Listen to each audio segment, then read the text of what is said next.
Okay, good afternoon everybody. बहुत खुशी है आप लोगों के साथ यहाँ पर वक्त को इन्वेस्ट करते हुए। वेलकम। आप लोग यहाँ पर क्यों आए हैं, मुझे ये जल्दी से जल्दी बता दीजिए कि आप लोग यहाँ पर क्यों आए। एक एक करके हाथ ऊपर करके बताइए कि आप लोग यहाँ पर क्यों आए। Yes sir. कुछ जानने के लिए साहब यहाँ पर आए हैं, कुछ जानने के लिए। Yes sir. कुछ सीखने के लिए। क्या सीखना चाहते हो आप? सक्सेसफुल कैसे बनना है। Yes sir. क्या सीखना है? मोटिवेट होने के लिए। क्यों मोटिवेट होना चाहते हो आप? जिंदगी में आगे क्यों बढ़ना है?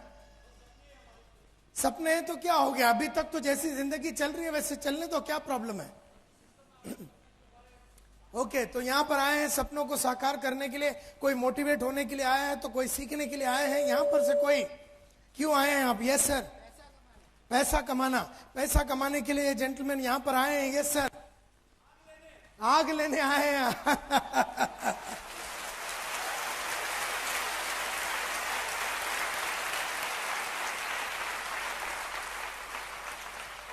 आग लेने आए हैं साहब यहाँ पर। मुझे खुशी है कि आप लोग यहाँ पर बहुत लंबे बंबई से और सूरत से, बड़ौदा से, सब जगह से, अहमदाबाद से आप लोग यहाँ पर आए हैं। थोड़ी सी अपने बारे में बात करूंगा और उसके बाद आगे चलूंगा। और क्या सीखना है आपको? और क्या सीखना है मतलब आप अगर मेरे को एकदम क्लियर करिए तो बोल दिया आपने मेरे को मोटिवेट होना है, और किसी ने कहा कि मुझे कुछ सीखना है, और किसी ने कहा कि आपको सुनने के लिए आए हैं। और क्या सीखना चाहते हो और क्या जानना चाहते हो? कोई भी ऊपर से किसी ने हाथ नहीं उठाया। चलिए। I want to improve myself. मैं अपने आप को improve करना चाहती हूँ। Lady out there says yes. पैसे की जो आग लगी है उसको बुझाने के लिए। अच्छा,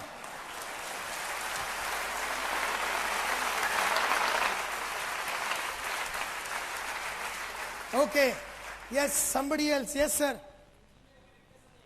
जिंदगी में कभी डिप्रेशन नहीं आवे, ये एक पते की बात आपने कही, क्योंकि कई लोगों को मैंने लाइफ में देखा उठते हुए और फिर बैठ जाते हैं। कोई 2-3 महीना ऊपर रहता है, फिर 4-5 महीना गायब हो जाता है। कोई 5-6 महीना ऊपर रहता है और उसके बाद गायब हो जाता है। ये क्यों होता है ये मैं जानता हूं। तो जिंदगी में हमेशा के लिए मोटिवेटेड रहना चाहते हैं। 1 महीना नहीं, 1 साल नहीं, एक खाली 3 महीना नहीं, 4 महीना नहीं, लेकिन हमेशा के लिए जिंदगी भर अगर मोटिवेटेड रहना है तो मुझे क्या करना पड़ेगा, ये उन्होंने मुझसे पूछा। मुझे क्या करना पड़ेगा, क्योंकि 24.5 साल हो गए मेरे को। 24.5 साल हो गए। ऐसा कोई दिन नहीं रहा, ऐसा कोई हफ्ता नहीं रहा, ऐसा कोई महीना नहीं रहा, ऐसा कोई साल नहीं रहा जहां पर मुझे कोई तकलीफ हुई और मैं डाउन हुआ। 24.5 साल, 24.5 ईयर्स से मैं लगातार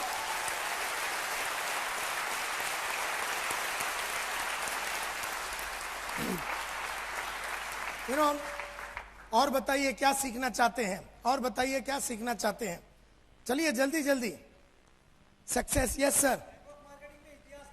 नेटवर्क मार्केटिंग में मुझे इतिहास करना है तो मुझे क्या करना पड़ेगा संतोष नायक? ये जेंटलमैन पूछ रहे हैं। Yes sir. क्या बनने के लिए? समबड़ी बनने के लिए। अच्छा, I am nobody, I want to be a somebody. Somebody बनने के लिए ये यहाँ पर आए हैं कि कुछ मैं करके दिखाऊं, कुछ ऐसा करके दिखाऊं कि लोग बोले यार इसके माफत बनना है, इस इंसान के माफत बनना है। क्या बात करता है यार, इसकी क्या चाल है, इसकी क्या अदा है, इसकी हर बात में मस्ती है। मैं इसके माफत बनना चाहता हूं, मैं ये समबड़ी बनना चाहता हूं। मैं वो इंसान बनना चाहता हूं जिसको देखने के बाद लोगों के मन में एक determination, dedication, sincerity, honesty, commitment, जुनून, जोश, पागलपन पैदा हो जावे। इस तरह मैं इंसान बनना चाहता हूं। इसके लिए यहां पर आए हैं। और कोई? चलिए चलिए। Yes sir.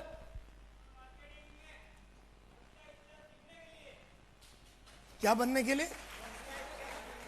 Confident. Okay, network marketing में वंश का इतिहास लिखने के लिए साहब यहां पर आए। कोई यहां से नीचे से? Yes sir. हाँ जी। नायर साहब बनने के लिए।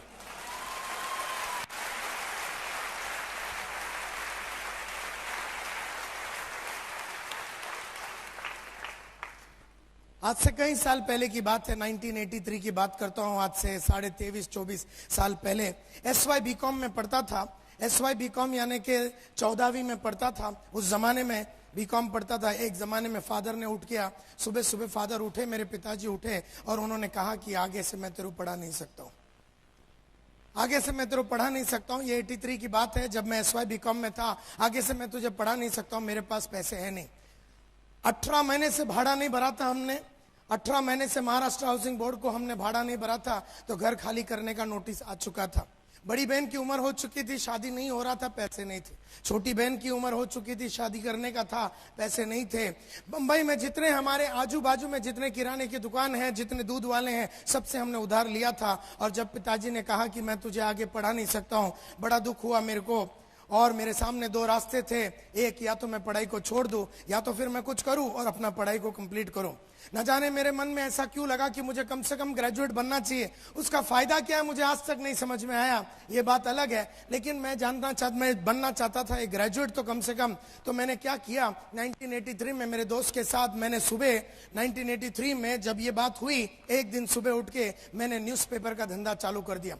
घर घर में जाके मैं न्यूज़पेपर डालता था। लोखंड वाला कॉम्प्लेक्स बोल के बम्बई में एक जगह है, वहां पर मैं घर घर में जाके न्यूज़पेपर डालता था। और न्यूज़पेपर डालने के बाद शाम सुबह 7:30-8 बजे के करीब मैं कॉलेज में जाता था पढ़ाई करने के लिए। दोपहर के टाइम पे मैं अकाउंटेंट का नौकरी करता था चीरा बाजार बोल के जगह में बंबई में, और रात के टाइम पे मैं ट्यूशन लेता था।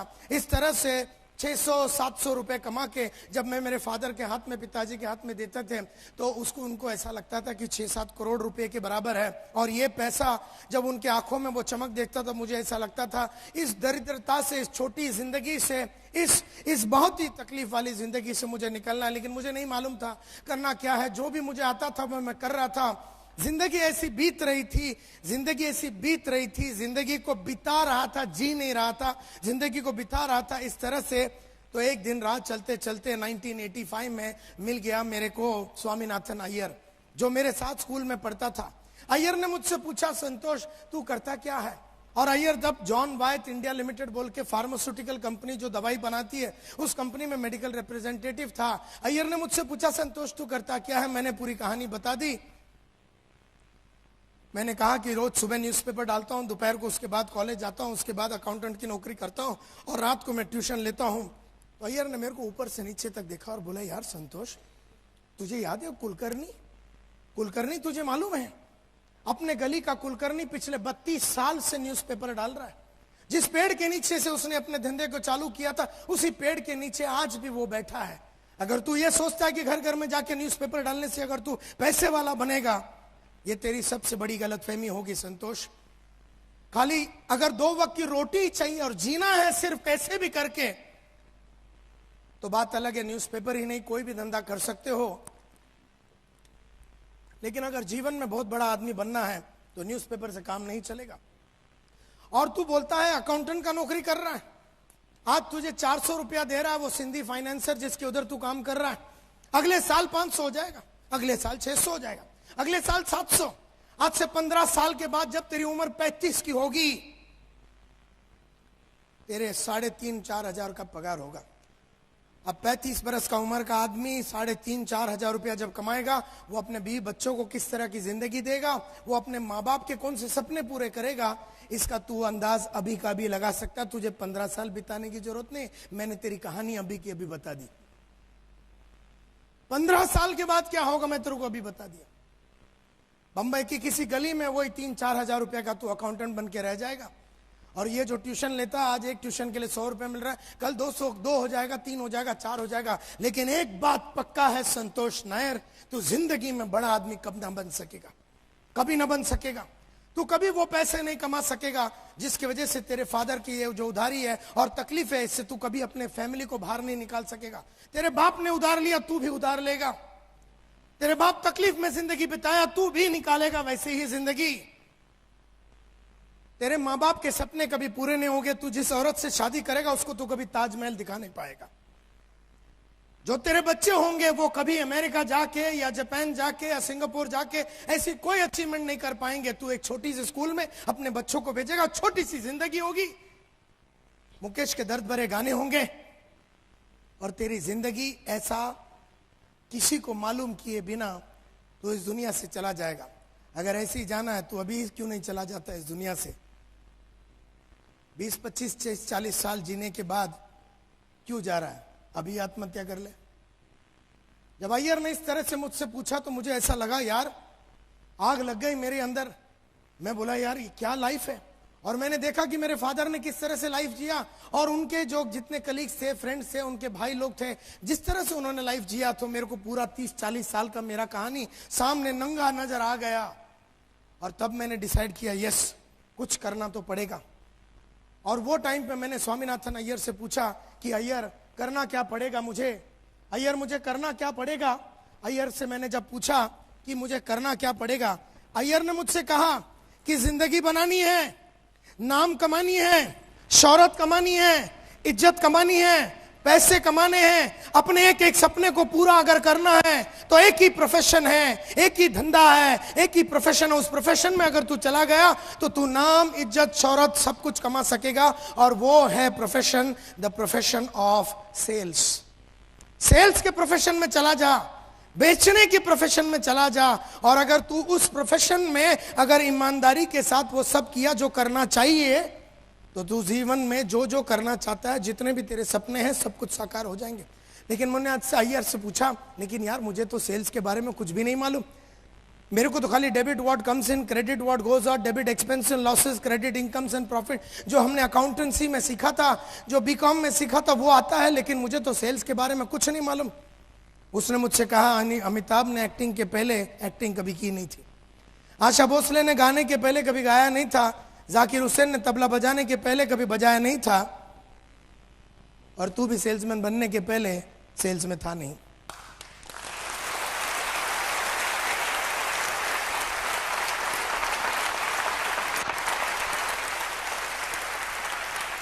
तो कोई भी इंसान कोई भी एक प्रोफेशन में मास्टरी करके मां के कोख से नहीं आता।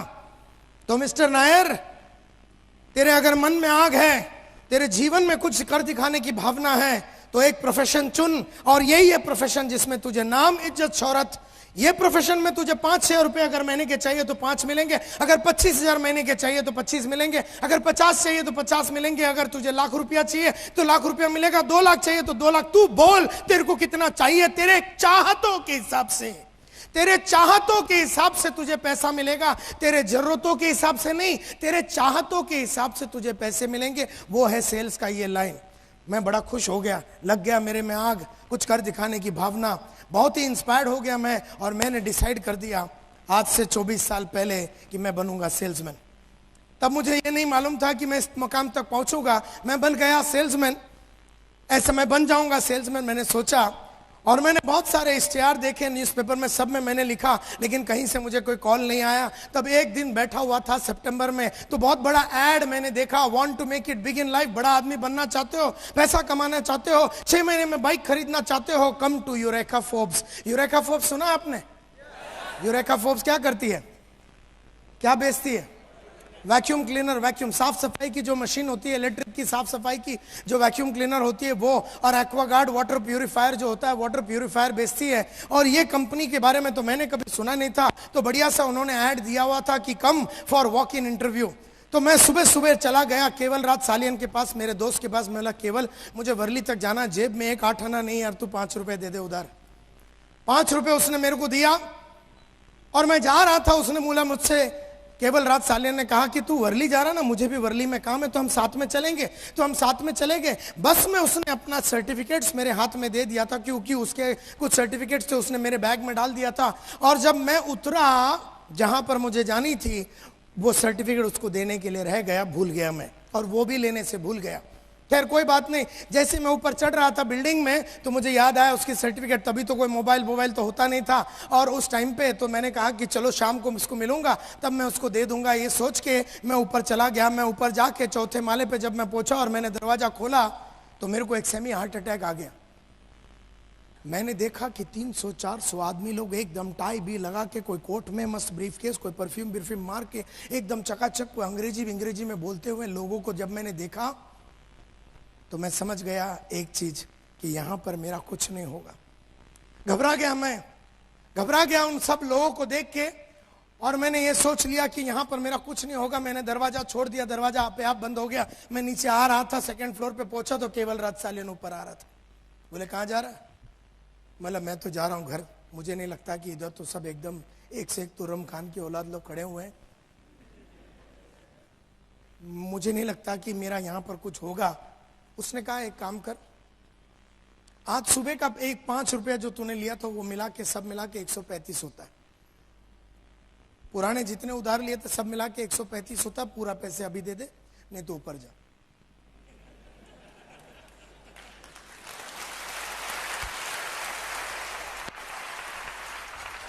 पैसे की मजबूरी,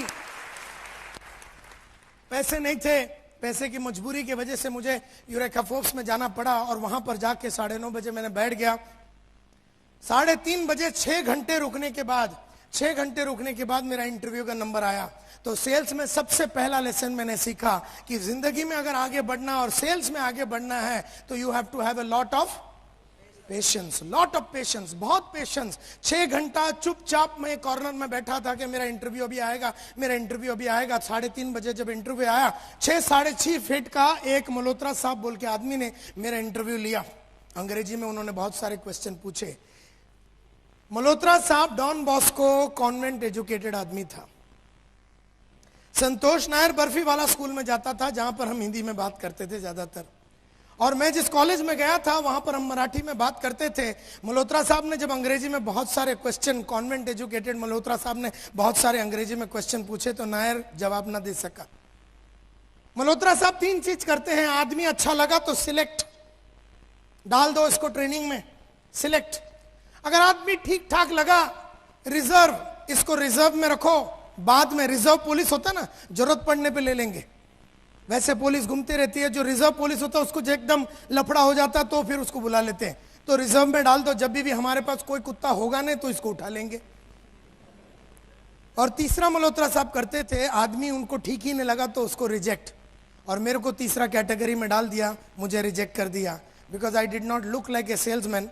मैं ना सेल्समैन के माफत दिख रहा था, ना मैं सेल्समैन के माफत बोल रहा था, ना मेरे में ऐसी कुछ कैरेक्टरिस्टिक्स थी जिसको देख के मल्होत्रा साहब को ऐसा लगा कि ये आदमी सेल्स में कभी कुछ कर पाएगा। और इतना पतला सा था मैं, सब मिला के 40-45 किलो का होगा। मल्होत्रा साहब ने सोचा 20 किलो का अगर सूटकेस इसके हाथ में वैक्यूम क्लीनर देगा ये वैसे ही मर जाएगा साला।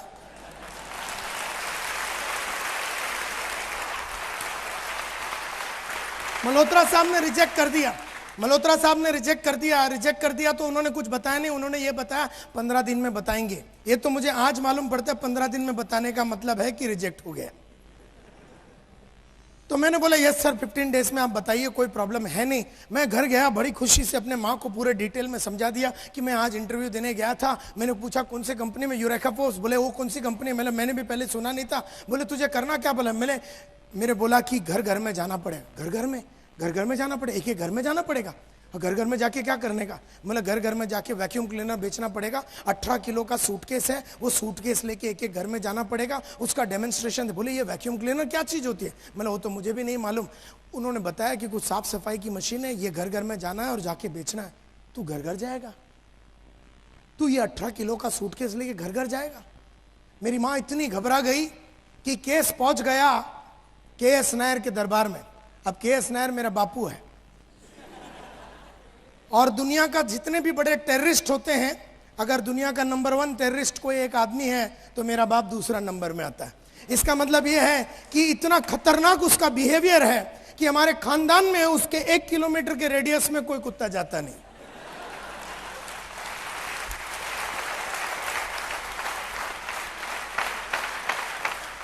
मेरे बापू को 3 बच्चे कैसे पैदा हो गए मेरे को आज भी डाउट है। मेरी माँ उससे आज भी इतनी घबराती है कि उसके सामने गई कैसे और मैं पैदा कैसा हुआ, ये भी मेरे को आज एकदम टेंशन में है।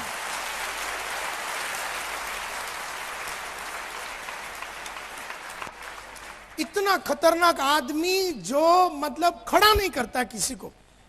आजकल 73 का है, टोटल बेड पे है। पुराना हिसाब किताब हम कर सकते हैं अभी, लेकिन अभी भी वो रूम में जाने को अपनी एकदम स्पेयर पार्ट हिल जाता है। आज भी बेड पे है लेकिन वहां नहीं जा सकते। एकदम हवा है, हवा, एकदम डरावना आदमी है। केस जब उनके दरबार में गया और बोला बेटा बोलता है सेल्समैन बनेगा, घर में जाएगा, पेटी लेके घूमेगा। मेरे बाप ने ऊपर से नीचे देख लिया मेरे को एक ही नजर में, और मेरा सेल्समैन का करियर उधर ही खलास हो गया। बोले ये सब सिंधी पंजाबी लोग का काम है, समझ में आया तुझे? ये सब सिंधी पंजाबी लोग करते हैं घर में जाने का, ये सब हम मद्रासी लोग नहीं करते। मुझे देख, मैं 35 साल से एक जगह में काम कर रहा हूं, एकदम एक ही कंपनी में, केईसी इंटरनेशनल में, और अभी मेरा और 15 साल बचा हुआ है। एक जगह पे रहे, अभी तेरा अच्छा अकाउंटेंट का नौकरी चल रहा है, आज 400 रुपए पगार है, कल 500 हो जाएगा, जिंदगी तेरी मस्त चलेगी, मुझे देख। वो रात पहली बार मैंने अपने बाप को बराबर देखा, और देखने के बाद यह तय किया कि इसके माफत तो बनना नहीं है। अच्छा हो गया उन्होंने मुझसे बोला कि मुझे देख। ना वो बोलते ना मैं बराबर देखता, क्योंकि इतने साल में तो उसको देखा ही नहीं अपन ने।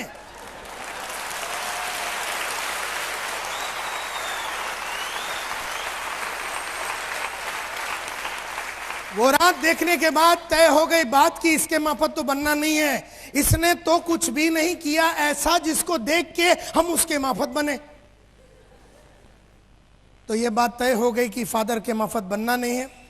मोहब्बत तो आज भी अपने बाप से करते हैं उतने ही जितना पहले भी करते थे, आगे भी करेंगे, वो बात अलग है, लेकिन इसके माफत बनना, अपना बाप है तो उसके माफत बनना जरूरी नहीं है। अगर वो कुछ अचीवमेंट वाला होता और अगर बहुत खंबे उसने गाड़ दिए होते तो फिर एक हाथ हम भी मार के देखते उसके माफत। लेकिन इस आदमी ने, जिसने मुझे शाम को 6 बजे बोला मुझे देख मेरे माफत बन, मैंने ये डिसाइड किया इसके माफत नहीं बनूंगा। और ये बात पक्का हो गया। वो रात अय्यर का बात पक्का हो गया, बाप को मिलने के बाद अय्यर का बात पक्का हो गया कि अब तो मैं सेल्समैन बन के ही रहूंगा। लेकिन उनको बताया नहीं क्योंकि घबराता था मैं उनसे, और मैंने कुछ बताया नहीं। और यहां से भी कोई कॉल नहीं आया, महीना भर बीत गया, कोई कॉल ही नहीं आया यूरेका फोर्ब्स से। तो एक मतलब कहानी ऐसी जाती है कि आधा बंबई मल्होत्रा साहब संभालते थे, यूरेका फोर्ब्स आधा बंबई मल्होत्रा साहब संभालते थे, और आधा बंबई जो था अनिल कुमार गुप्ता बोल के दूसरे ब्रांच मैनेजर के पास थे। उस जमाने में अनिल कुमार गुप्ता साहब जो दूसरे ब्रांच मैनेजर, उनको आदमी की जरूरत पड़ी, उन्होंने बहुत ऐड वगैरह डाला लेकिन उनको कोई नहीं मिला, और एकदम डेस्परेट हो गए, एकदम उदास हो गए। और एक दिन मल्होत्रा साहब के पास जाके बैठ गए जो दूसरे ब्रांच मैनेजर थे। बोले यार मल्होत्रा, तेरे पास कोई सिलेक्टेड कैंडिडेट है तो दे यार, मुझे 15 जन का एक नया टीम खड़ा करना है। मल्होत्रा साहब ने बोला यार ये टाइम मैंने ऐड डाला था, इतना मैंने ऐड डाला, लेकिन मुझे कोई आदमी नहीं मिला, जो मिले मैंने सबको ले लिया। बोले अच्छा ठीक है यार, तेरे पास कोई रिजर्व कैंडिडेट तो होगा, रिजर्व कैंडिडेट अगर तू दे देगा तो मैं एक टीम खड़ा कर दूंगा, तो मेरे को यार तेरा रिजर्व क्या। बोले यार ये टाइम मैंने जो रिजर्व कैंडिडेट है उसको सिलेक्ट समझते हुए मैंने सबको सिलेक्ट करके ले लिया, तो मेरे पास रिजर्व कैंडिडेट भी नहीं है। बोले यार मल्होत्रा, तेरे पास कोई रिजेक्ट माल तो होएगा। बोले बहुत सारे हैं, और उसमें मेरा नंबर भी था। मल्होत्रा साहब ने गुप्ता साहब को सभी रिजेक्टेड कैंडिडेट, आड़े टेढ़े जितने भी नॉनसेंस वाले आदमी थे, जितने बेकार जो लोग थे, उनका पूरा लिस्ट उठा के गुप्ता साहब को दे दिया। गुप्ता साहब ने उसमें से छाटम छाटी करके न जाने क्या टेक्निक यूज करके एक टेलीग्राम भेज दिया। 2 अक्टूबर गांधी जयंती 1985 दोपहर के 2 बजे मेरे हाथ में एक टेलीग्राम आया, report for final interview 9:30 in the morning 3 अक्टूबर 1985। तकदीर ने वहां साथ दिया, तकदीर ने वहां साथ दिया कि टेलीग्राम के.एस. नायर के हाथ न लगा। इसको बोलते हैं ऊपर वाले की देन, कि तकदीर ने वहां साथ दिया कि टेलीग्राम के.एस. नायर के हाथ में नहीं लगा। लगा होता तो आज चीरा बाजार के गलियों में मैं आज भी 4000 रुपए का अकाउंटेंट का नौकरी करता बैठा। तो मैंने जैसे ही देखा टेलीग्राम अंदर डाल दिया, और मैंने मन में सोच लिया यार रिपोर्ट फॉर फाइनल इंटरव्यू। अगले दिन 3 अक्टूबर 1985 को गुप्ता साहब के सामने जाके मैं बैठ गया। उन्होंने कहा क्या चाहिए तुझे। मैंने बोला सर मेरे को पैसे कमाने। बोलते ये लाइन में इज्जत मिलेगा, शोहरत मिलेगा, नाम मिलेगा। मैं बोला वो आप अपने पास रख लो, इज्जत नाम शोहरत मेरे को चाहिए ही नहीं, फिलहाल अभी रोकड़ा चाहिए। रोकड़ा ही नहीं लेती, इज्जत लेके मैं क्या करूंगा, शोहरत लेके मैं क्या करूं, मुझे रोकड़ा चाहिए सर। मेरे को ये बताओ कि पैसे कैसे कमाया जा सकता है, tell me how to make money, पैसे कैसे कमाया जा सकता है, बाद में इज्जत शोहरत सब देख लेंगे। आदमी का हाल ही इतना फटा हुआ था, पहनने के लिए कपड़ा नहीं, वो बोलता है कि मैं तुझे इज्जत दूंगा। तो मैंने बोला ये सब नहीं चाहिए सर, पैसे कमाने का रास्ता बताओ, ईमानदारी वाला रास्ता बताओ, ईमानदारी से जो काम किया जा सकता है और जिसमें पैसे कमा। बोलता है you have joined the right profession, sales is the best profession you have joined, कोई टेंशन नहीं लेने का। एंड उन्होंने मुझे सेलेक्ट किया, और उन्होंने कहा कि एक बैच मैं कल सुबह शुरू कर रहा हूं और एक बैच मैं शुरू करने वाला हूं 15 दिन के बाद, 15 डेज के बाद मैं एक बैच चालू करने वाला और एक कल सुबह चालू करना, तू कौन सा ज्वाइन करना चाहेगा। मैं बोला सर 15 दिन के बाद वाला मैं ज्वाइन करना चाहूँगा और बाकी के सब काम सल्टा के मैं आ जाता हूँ आपके पास। तो उन्होंने एक पते की बात कही, उन्होंने कहा कि देख ऐसा है, ये 15 दिन जो तू अभी नहीं आने वाला है और 15 दिन के बाद ज्वाइन करने वाला, तू काम तो वही अकाउंटेंट का ही करने वाला है। मैं बोला यस सर। अब ये अकाउंटेंट के काम में तू कोई नया सीखने वाला है? बोला नहीं, वही तू काम करेगा जो पिछले कई सालों से कर रहा है, debit what comes in credit what goes out. तू कुछ नया सीखने वाला नहीं है और 15 दिन में तू कुछ भी नया अगर सीखने वाला नहीं है, और अगर कल सुबह तू 9:30 बजे सेल्स में आ जाता है और कल का कल सुबह तू ज्वाइन कर लेता, तो तुझे जिंदगी में हमेशा 15 दिन का एडवांटेज रहेगा। 15 दिन का एडवांटेज तुझे लाइफ में रहेगा। गुप्ता साहब ने कहा कि 15 दिन बहुत होते हैं नायर, 15 दिन बहुत होते हैं। 15 दिन में तो जिंदगी बन जाती है बॉस। 15 दिन में तो करियर बनने का नींव बन सकता है। बात मेरे को गुप्ता साहब की जमी और मैंने कहा कि सर कल सुबह 9:30 बजे आ जाता हूं। और मैं वहां जाके अपना वो जो भी था अकाउंटेंट का नौकरी वगैरह मैंने रिजाइन करके अपने बापू को फोन लगा दिया अपने कंपनी में। अब तुम खाली अंदाज लगा सकते हो कि हिंदी में जितने भी, हमारे मलयालम लैंग्वेज में जितने भी माँ बहन की गालियां हैं, सब मेरे बाप ने मेरे को ही सुना दी है, सब सुना दिया। मेरे को बोलता तेरे को अक्ल है नहीं, ये नहीं वो नहीं, तेरा मामा भी वैसे ही था, तेरा मामा को मैंने बोला था आर्मी नहीं छोड़ना, उसने भी कीड़े हैं उसको, तेरे में अतरंगी कीड़े हैं, ये है वो है करके उन्होंने इतना गाली दिया, इतना गाली दिया कि मैं सुनता रहा और एक पॉइंट आया जहां मैंने बोला बस। पहली बार साला टेररिस्ट भी चुप हो गया।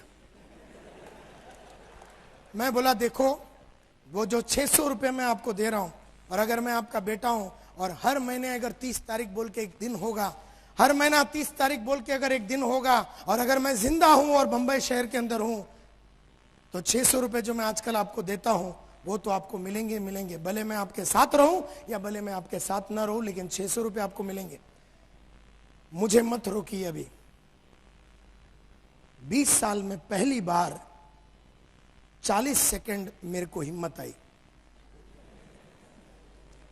और उसके बाद 42 साल, हमसे 22 साल वो हिम्मत कभी आई नहीं। यानी 42 इयर्स में सिर्फ वो 30 सेकंड मेरे बाप को नकारने का मेरे में हिम्मत आया। कहने का मतलब ये है, इस प्रोफेशन में आने के लिए, सेल्स में आने के लिए मेरे लिए बहुत तकलीफें मैंने झेली, और मैंने अपने फादर को बोला कि मैं करियर इसी में बनाऊंगा। मेरे फादर को मालूम नहीं क्या झटका आ गया। बोला अच्छा ठीक है, ऐसा तू टेंशन मत ले, ठीक है कोई बात नहीं, क्योंकि मैंने तो कभी यूरेका फोर्स सुना नहीं, और कोई चोर कंपनी है, पैसे वैसे अगर नहीं मिले तो तेरा ये नौकरी भी चला जाएगा। मैं बोला जो भी होगा अपना हालत इससे तो खराब हो ही नहीं सकता।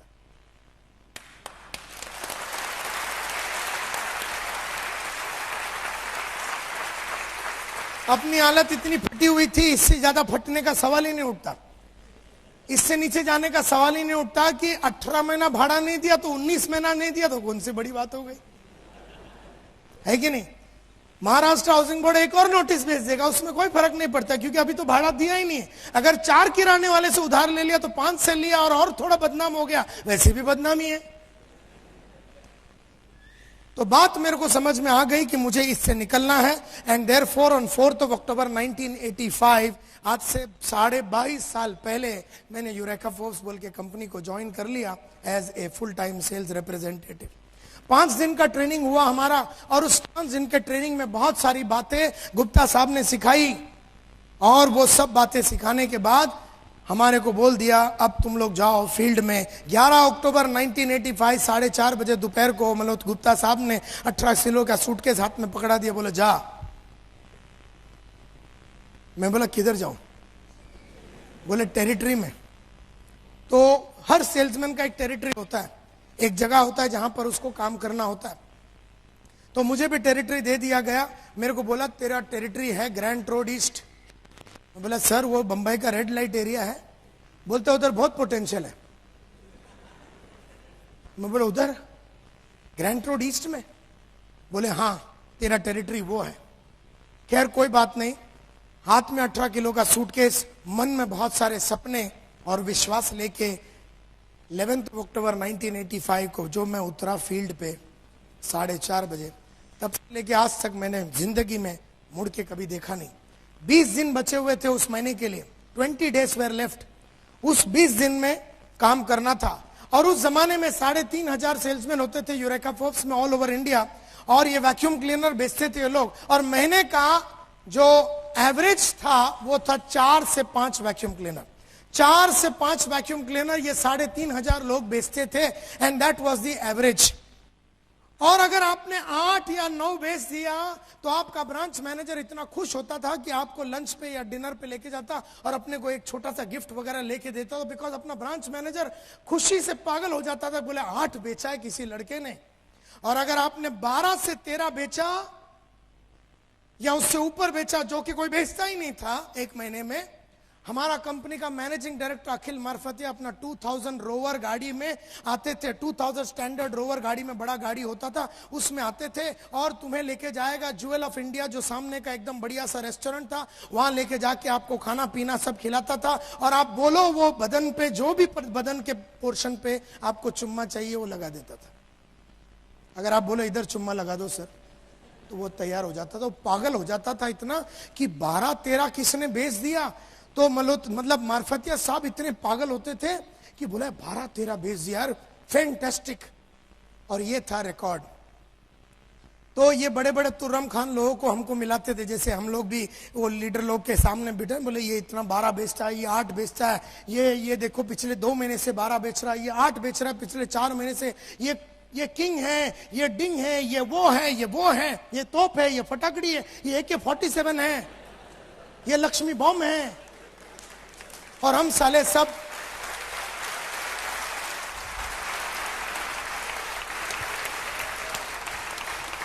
उन लोगों को देखने के बाद एहसास हो गया, तो हम तो अपटी बॉम्ब है करके हमने इन लोगों को देखा। यार बोले यार क्या होगा करियर का, खैर कोई बात नहीं। 11 अक्टूबर 1985, हार्ट में सूटकेस, मन में सपना, दिल में बहुत बड़े सपने और मन में बहुत बड़ा उमंग लेके मैं उतर गया। 20 दिन बचा हुआ था। उन 20 दिनों में मैंने 26 वैक्यूम क्लीनर बेच डाला। 26। और जैसे मैंने 26 वैक्यूम क्लीनर बेचा, मैं बन गया इंडिया का नंबर 1 सेल्समैन। तो सब लोग आए और बोले यार ये तो फ्लूक में हुआ लगता है। मुझे भी लगा फ्लूक में हो, क्योंकि कभी कभी धंधा हो जाता है। अपने को भी कभी कभी है ना, 3-4 आदमी को ज्वाइन कर लेते तो एकदम अपने को भी लगता बहुत कुछ कर दिया, तो फिर हर महीना क्यों नहीं होता, हर हफ्ता क्यों नहीं होता फिर। तो अपने को भी ऐसा लगा ये फ्लूक में हो गया, लेकिन ये फ्लूक में नहीं था, क्योंकि अगला महीना मैंने 32 वैक्यूम क्लीनर बेचा, उसके बाद मैंने 33 बेचा, उसका अगला महीना 36, उसका अगला महीना 37, उसके बाद 39, उसके बाद 41, उसके बाद 43। लेकिन जिंदगी में कभी पिछले महीने से कम मैंने जिंदगी में कभी नहीं बेचा, कभी नहीं।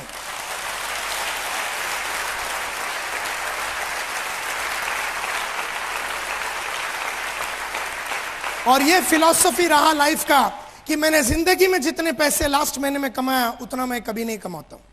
ये मेरा फिलॉसफी है। अगर लास्ट महीना 1 लाख कमाया तो ये महीना 1.25 लाख कमाऊंगा, और अगर ये महीना 1.25 लाख कमाया तो अगले महीना 1.5 लाख। कभी पिछले महीने से कम मैंने लाइफ में 23 साल में नहीं कमाया, लाइफ में। ये फिलॉसफी है मेरा। तो बन गया इंडिया का नंबर 1 सेल्समैन। तो उन्होंने मेरे को बना दिया ग्रुप लीडर, तो मैं बन गया इंडिया का। 4 लड़के मेरे नीचे डाल दिए, मैं बन गया इंडिया का नंबर 1 ग्रुप लीडर। तो मुझे बना दिया सेल्स सुपरवाइजर 12 लोगों के साथ, मैं बन गया इंडिया का नंबर 1 सेल्स सुपरवाइजर। तो डाल दिया मेरे नीचे 29 लोग और मुझे बना दिया ब्रांच मैनेजर, और मैं बन गया इंडिया का नंबर 1 ब्रांच मैनेजर। और उसके बाद मैं डेप्यूटी डिविजनल सेल्स मैनेजर बना, divisional sales manager, senior divisional sales manager, area sales manager, regional sales manager बन गया। और 1994 में जब मैंने यूरेका फोर्ब्स छोड़ा, I was the youngest, fastest growing and the richest employee in the history of Eureka Forbes. और मैं join कर लिया सीज फायर बोल के एक fire extinguisher company, cease fire extinguisher company, आग बुझाने की एक कंपनी को ज्वाइन कर दिया एज डेप्यूटी जनरल मैनेजर। फिर उस कंपनी का मैं जनरल मैनेजर बना। फिर उसके बाद मैं एक ट्रेनिंग कंपनी ज्वाइन किया, टीम प्रोडक्टिविटी बोल के, मैं वहां का वाइस प्रेसिडेंट था। उस कंपनी का मैं डायरेक्टर बना। और उसके बाद 7 साल पहले मैंने अपनी खुद की कंपनी चालू की जिसका नाम है स्मार्ट कंसल्टेंसी। स्मार्ट कंसल्टेंसी जो है,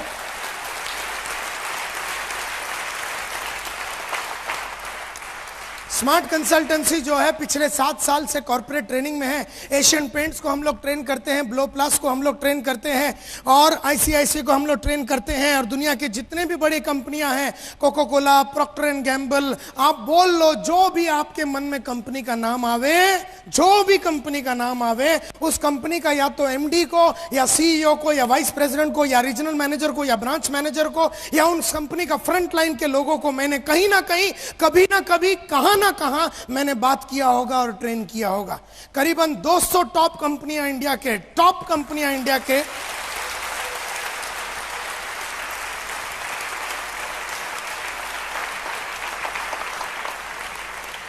मुझे याद है माय डियर फ्रेंड्स, 500 रुपए मेरा पगार होता था यूरेका फोर्ब्स में। तब मैंने एक लक्ष्य रखा, एक टारगेट रखा।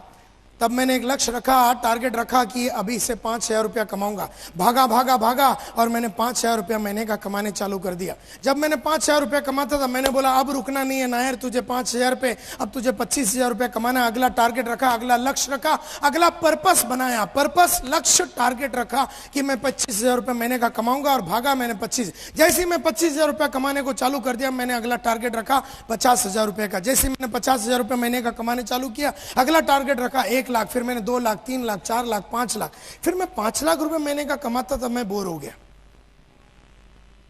मैं बोला ये महीने का चक्कर ही नहीं चाहिए मेरे को दिन का चाहिए अभी।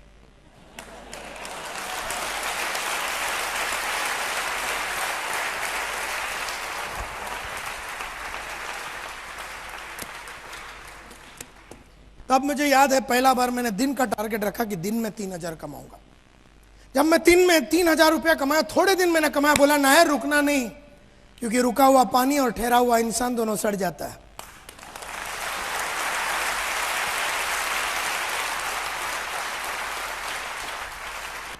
मैं सड़ना नहीं चाहता था, मैं रुकना नहीं चाहता था, क्यों रुक गया तो मैं फंस गया। कोई भी इनकम पे रुकना नहीं, कोई भी लेवल पे रुकना नहीं, ना रूबी पे रुकना, ना डायमंड पे रुकना, ना पर्ल पे रुकना, ना सिल्वर पे रुकना, ना गोल्ड पे रुकना, ना किधर में रुकना। रुक गया तो मर जाएगा साला।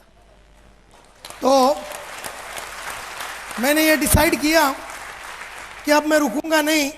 और जैसे ही मैंने ये डिसाइड किया कि मैं रुकूंगा नहीं, मैंने 3,000 रुपया कमाया। उसके बाद मैंने बोला 5 का टारगेट, फिर 5,000 दिन का कमाता था, फिर मैंने 10 का टारगेट रखा, फिर 20, 30, 40, 50, 60, 70, 80, 90 लाख, 1.25 लाख, 1.5 लाख। आज मैं दिन का 2.25 लाख रुपये से 2 लाख दिन का कमाता हूं, दिन का।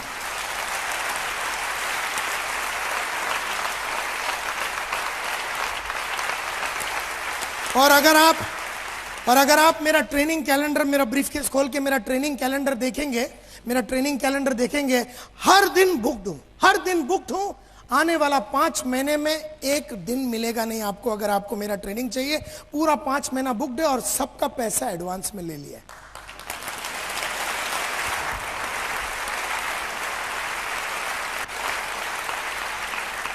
रोकड़ा पहला लेता हूं, रोकड़ा दिखा नहीं तो सल मुंह से डायलॉग ही नहीं आता है।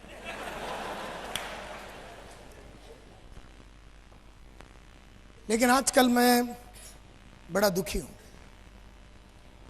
क्योंकि इस तरह की गरीब जिंदगी में जी नहीं सकता हूं। अब मेरे को ये 1.5, 1.25, 2 लाख रुपए से काम नहीं चलेगा। अब मेरे को दिन का 5 लाख रुपया चाहिए। तो आजकल जो किताबें पढ़ रहा हूं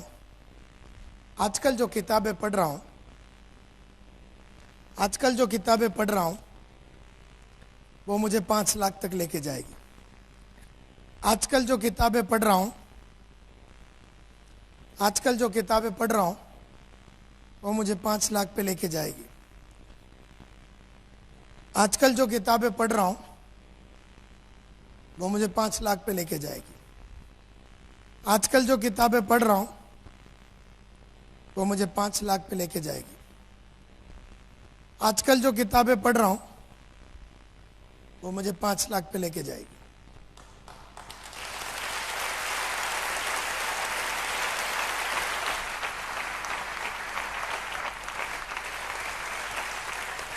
आजकल जो कैसेट सुन रहा हूं, आजकल जो ऑडियो और वीडियो कैसेट देख रहा हूं और सुन रहा हूं, वो मुझे 5 लाख पे लेके जाएगी। और आजकल जिस इंसान के ट्रेनिंग प्रोग्राम अटेंड करता हूं मैं, वो मुझे 5 लाख पे लेके जाएगा। अभी मैं इंडोनेशिया गया था, बाली में मेरे गुरु को मिलने के लिए। वो दिन का 25 लाख लेता है। वो मेरा बाप है।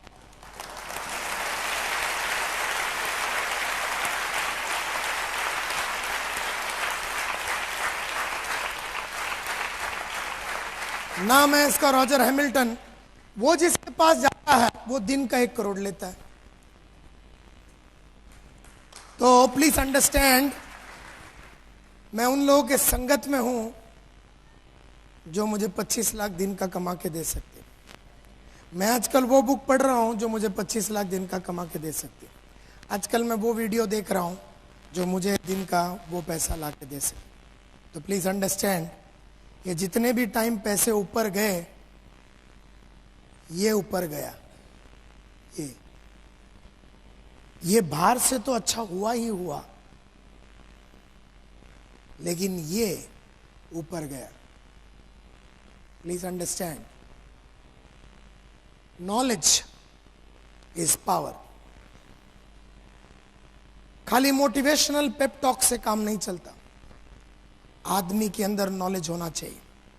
जितना ज्यादा नॉलेज, क्योंकि मैं एक चीज समझ गया, अगर मैं 3,000 कमा रहा हूं दिन का तो मेरे पास 3,000 की समझ है, और अगर मैं 30,000 कमा रहा हूं तो मेरे पास 30,000 की समझ है, और अगर मैं 3 लाख कमा रहा हूं तो मेरे को 3 लाख की समझ है, 3 लाख की अंडरस्टैंडिंग है, 3 लाख का विचार है।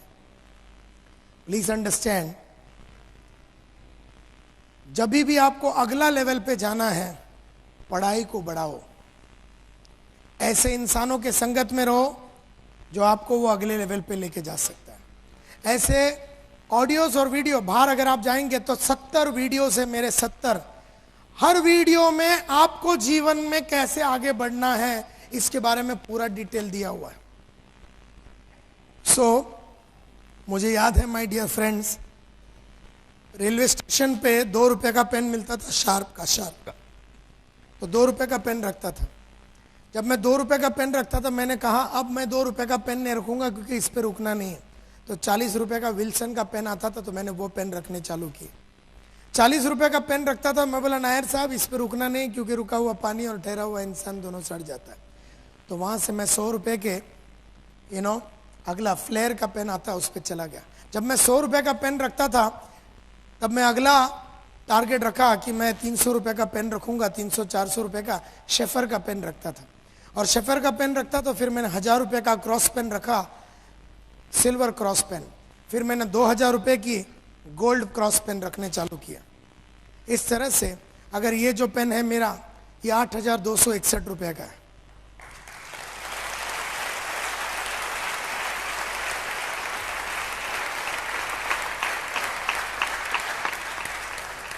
मेरा अगला पेन होगा कार्टियर का 1 लाख रुपए का।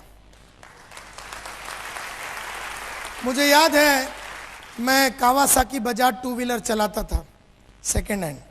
तब मैंने अगला टारगेट रखा कि अब मैं फर्स्ट हैंड गाड़ी खरीदूंगा। जैसे मैं उसके ऊपर चढ़ा, मैं उसको बोला कि मेरा अगला टारगेट मैंने रखा कि मैं सेकेंड हैंड प्रीमियर पद्मिनी लूंगा। जैसे ही मैंने सेकेंड हैंड प्रीमियर पद्मिनी लिया, मैंने टारगेट रखा कि ये तारीख 2 जून 1996 को मैं मारुति 800 एयर कंडीशन गाड़ी लूंगा। वो डेट मैंने रखा, बराबर वही डेट पे जाके मैंने गाड़ी खरीदा। जो दिन वो गाड़ी खरीद के सिद्धिविनायक टेम्पल में जाके पूजा करके हम वापस आ रहे थे, बाजू में मेरी बीवी बैठी थी। अब ये गाड़ी खरीद के 1 घंटा भी नहीं हुआ था, नया brand new air condition Maruti 800। मैंने बोला अगला गाड़ी कौन सा? तब उसने कहा अगला गाड़ी स्टीम रिवियरा रेड कलर। मैंने डेट तय कर दे अभी। तो हमने डेट तय कर दिया कि we will buy it on our wedding anniversary 14 सितंबर 2000 को, जो हमारा वेडिंग एनिवर्सरी वो दिन हम खरीद लेंगे। बराबर 1:30 बजे दोपहर को जाके हमने वो गाड़ी खरीद लिया। जब हम उसको लेके महालक्ष्मी टेम्पल जाके पूजा करके वापस आ रहे थे, नीचे उतर रहे थे, मैंने गाड़ी बाजू में लगाया। मैं अगला गाड़ी कौन सा? तब उसने कहा कि अगला गाड़ी हम खरीदेंगे लग्जरी गाड़ी। तो हमने अगला गाड़ी का डेट रखा कि सन 2002 में हम अगला गाड़ी खरीदेंगे, जिसका नाम है हुंडई सोनाटा। और बराबर 18 दिसंबर 2002 को हमने जाके वो गाड़ी खरीदी सोनाटा। और जैसी सोनाटा लेके प्रेयर करके हम नीचे उतर रहे थे, गाड़ी हमने साइड में लगाया और पूछा अगला गाड़ी कौन सा?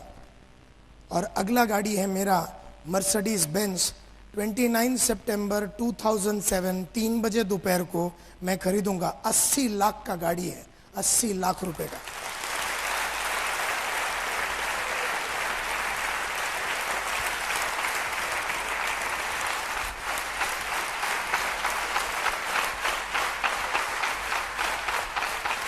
मुझसे कुछ भी पूछो, मुझसे कुछ भी पूछो, डेट के साथ बताऊंगा कि नायर साहब आप रिटायर कब होना चाहिए, डेट के साथ बताऊंगा। नायर साहब आपका अगला घर कौन सा, डेट के साथ, टाइम के साथ बताऊंगा। कहां, सीजी रोड में 1200 स्क्वायर फीट, 3 बजे दोपहर, 14 जनवरी 2000, डेट के साथ। यहां बैठा हुआ कितने इंसान के पास हर चीज जो आपको करना है, खुद का ऑफिस हो, लैपटॉप हो, या आपका कुछ भी हो, घर हो, गाड़ी हो, कुछ भी हो, मुझसे पूछो अगला मेरा फॉरेन ट्रिप कहां पर होगा, किसके साथ होगा, डेट के साथ सब तय है, तारीख के साथ तय है, कैलेंडर में ब्लॉक कर दिया, टिकट बुक करने के लिए दे दिया है। आज से 1 साल के बाद वाला हॉलीडे भी सब तय है। आपके पास आपका अगला लक्ष्य का डेट और टारगेट, हर चीज का डेट के साथ पूरे डिटेल में एक बढ़िया सा 200 पेज के बुक में, जिस इंसान के पास यहां पर है हाथ ऊपर करो। यही है प्रॉब्लम जिंदगी की, कि हम में से कईयों को यह नहीं मालूम कि हमें जाना कहां है। अब जाना कहां है मालूम नहीं है तो कोई भी रास्ता चलेगा। जब मुझे मालूम ही नहीं कि दिल्ली जाना है, कि लाहौर जाना है, कि पाकिस्तान जाना है, कि श्रीलंका जाना है, किधर भी चला जाऊंगा मैं। जब मुझे मालूम ही नहीं है कि मेरा लक्ष्य क्या है, मेरा गोल क्या है, तो मैं किस लिए लड़ रहा हूं मुझे भी नहीं मालूम। And this is the problem with life, कि अगर आपको जीवन में आगे बढ़ना है तो आपका हर लक्ष्य, आपका हर टारगेट डेट के साथ लिखा हुआ आपके पास होना चाहिए, कंप्लीटली डेट के साथ आपके पास लिखा होना चाहिए। और तभी बनी रहती है ये आग, और तभी बनी रहती है ये आग, न बुझ सकेगी वो, क्योंकि बुझने को तुम दोगे नहीं, क्योंकि एक लक्ष्य के बाद दूसरा लक्ष्य ऑलरेडी लाइन से तय है, लाइन से तू बुझ ही नहीं सकता, तुझे अधिकार नहीं है बुझने का। एक बार लक्ष्य लिख लिया, हम में से कई लोग लक्ष्य लिखते नहीं हैं, एंड देयरफॉर आग हमारे को लगती नहीं है। And this is the problem. जब मैंने पूछा कितने लोगों के पास है, सब मिला के 10 आदमी के पास नहीं है। 1200 आदमी यहां पर बैठे, 10 इंसान के पास डेट नहीं है। और यही रीजन है कि पिछले 10 साल में, 5 साल में, 8 साल में, 15 साल में आपने वो नहीं कमाया जो मन में आपने हमेशा सोचा आप कर न सके। चाहतों को आपने लगातार मारा और जरूरतों से हिसाब से जीने की आदत आपने डाल दी। चाहतों को लगातार मारा और जरूरतों के हिसाब से जीने की हमने आदत डाल दी, क्योंकि जिसका लक्ष्य नहीं होता वो जरूरतों के हिसाब से जीता है, जिसका लक्ष्य होता वो चाहतों के साथ जीता है।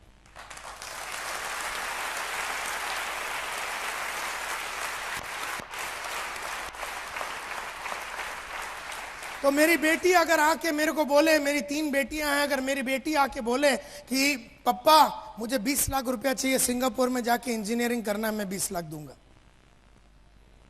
लेकिन हम में से कई लोग की बेटियां अगर आके 20 लाख रुपया मांगे तो हम बोलेंगे देख, और हम कहानी सुना देंगे।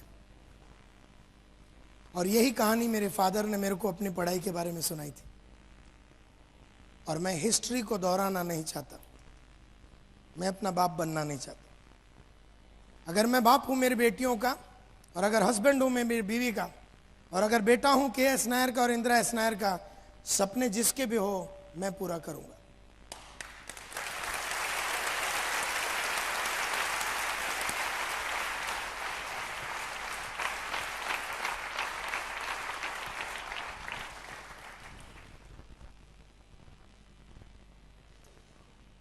तो लोग मुझसे पूछते हैं नायर साहब ये फॉर्मूला क्या है, सक्सेस का फॉर्मूला क्या है। बुलाते हैं लोग मुझे, नायर साहब आइए और जरा खड़े हो जाइए और लोगों को बताइए कि जीवन में आगे कैसे बढ़ना है। आज से 10 साल पहले, 15 साल पहले जब लोगों को बुलाता था तो मैं अपनी कहानी सुना के सबको बोलता मैंने ये किया, मैंने वो किया, और सब लोग मेरे को बुलाते थे कि आप जरा टॉक दो सक्सेस के ऊपर, प्रोग्रेस के ऊपर, अचीवमेंट के ऊपर आप जरा टॉक दीजिए नायर साहब, सबको जरा आग लगाइए। तो मैं सबको टॉक तो देता था। उन दिनों में मैं परेशान हो गया ये सोच के कि मैं सक्सेसफुल एक्चुअली क्यों बना, कैसे बना। सचिन तेंदुलकर सक्सेसफुल कैसे बना, सानिया मिर्जा कैसे बनी, विश्वनाथन आनंद कैसे बना, टाइगर वुड्स कैसे बना, आशा भोसले सक्सेसफुल कैसे बना, और जाकिर हुसैन कैसा सक्सेसफुल बना, और जितने भी लोग सक्सेसफुल इस दुनिया में हैं तो ये लोग कैसे बने, मैं जरा स्टडी करने के लिए लग गया। और मैंने बहुत सारे एमएलएम कंपनियां और नेटवर्क मार्केटिंग कंपनियां नेशनली इंटरनेशनली मेरे को बुलाती थी। World direct sales congress attend करने गया था 1993 में जर्मनी में। दुनिया की जितनी भी मल्टी लेवल मार्केटिंग कंपनियां जर्मनी में आई थी, और मैं इन लोगों के बीच में बैठ के मैं सोचने के लिए लग गया कि साला फॉर्मूला क्या है। क्यों कोई आदमी लगातार सालों साल 16 साल से सचिन तेंदुलकर राज कर रहा है। ऐसा नहीं कि 1 साल किया फिर 3 साल बैठ गया, 1 साल किया फिर 6 महीना बैठ गया, 16 साल। 73 बरस की आशा भोसले 60 बरस से गाना गा रही है, 60 बरस से। 64 बरस का अमिताभ बच्चन 40 साल से फिल्म लाइन को खेल रहा है, न थकता है न रुकता है, न उसकी चीनी कम हुई है,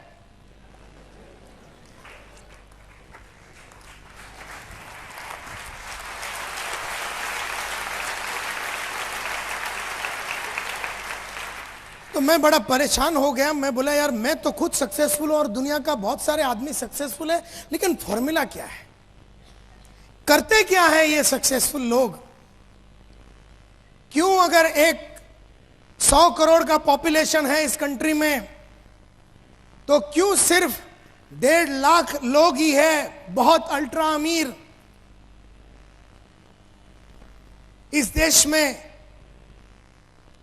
क्या फॉर्मूला है। तो मैं एक वॉयेज ऑफ डिस्कवरी पे निकला, बहुत सारे बायोग्राफीज पढ़े, बहुत सारे ऑटोबायोग्राफीज पढ़े मैंने, बहुत सारे मीटिंग्स मैंने ली सक्सेसफुल लोगों की टॉप के, बहुत सारा इंटेंस मैंने सोचा और थिंकिंग किया, और बहुत सारे नेटवर्क मार्केटिंग के आदमी लोग को मैंने पूरे वर्ल्ड में मिला, पूरे वर्ल्ड में मिला। एमवे से लेके, एवरी श्लेन से लेके, न्यूट्री मैट्रिक से लेके, एएमसी से लेके, दुनिया का टॉप से टॉप कंपनी में मैं गया और मल्टी लेवल मार्केटिंग का एक एक इंसान की जीवन को स्टडी किया। स्टडी करने के बाद मुझे समझ में आ गया कि मैं क्या ढूंढ रहा हूं। मैं ढूंढ रहा हूं the common denominator of success. Success का कॉमन फॉर्मूला क्या है, और जो कि मैं वो ढूंढ रहा था तो मुझे वही मिला।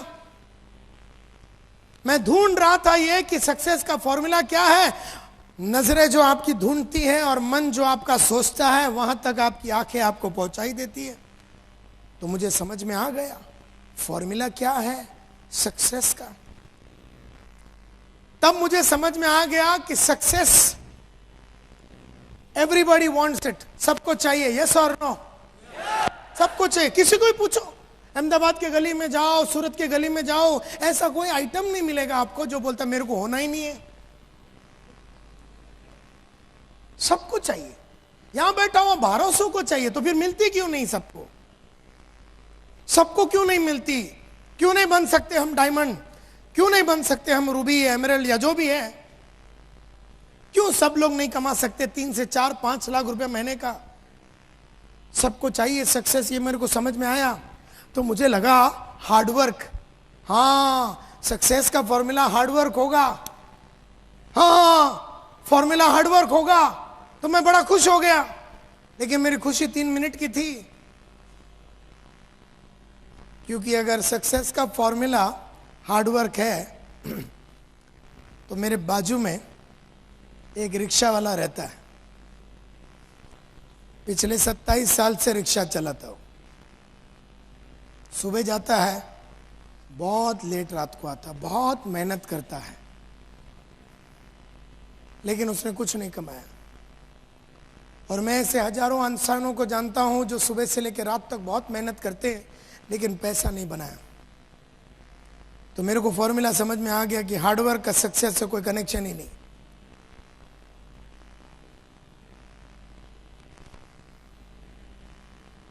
अगर ये सोचते हो कि सिर्फ हार्डवर्क से ही पैसा मिलेगा तो ये हमारी बहुत बड़ी बेवकूफी होगी, क्योंकि हार्डवर्क से खाली सक्सेस नहीं मिलेगा। हाँ, हार्डवर्क सक्सेस का एक फॉर्मूला हो सकता है एक, लेकिन अगर तुम खाली हार्डवर्क ही करेगा तो सक्सेस नहीं मिलेगा। सक्सेस का एक फॉर्मूला हार्डवर्क जरूर है, लेकिन सिर्फ हार्डवर्क से सक्सेस नहीं मिलता। धीरूभाई अंबानी ने सिर्फ मेहनत नहीं की, हार्डवर्क अकेला, कुछ तो है दूसरा फॉर्मूला, कुछ तो है फॉर्मूला जो दुनिया का हार्ड वर्किंग आदमी लोग को अभी तक समझ में नहीं आया। Is it the real secret of success hard work? मैं थोड़ा और पढ़ाई लिखाई करने को आगे चला गया, क्योंकि मैं नेटवर्क मार्केटिंग में बहुत हार्ड वर्किंग आदमी लोगों को देखा जिन्होंने 8 आना नहीं कमाया, और ऐसे भी लोगों को देखा जो लगातार लाखों रुपया कमा रहा। तो मैंने उसको पकड़ा और उसकी पूरी मैंने कुंडली निकाली और पूरा स्टडी किया। तो स्टडी करते करते मेरे को एक चीज समझ में आ गया, सक्सेस का सीक्रेट आदमियों ने क्या किया इस पे निर्भर करता है। जैसे हम बोलते हैं सचिन तेंदुलकर को देख,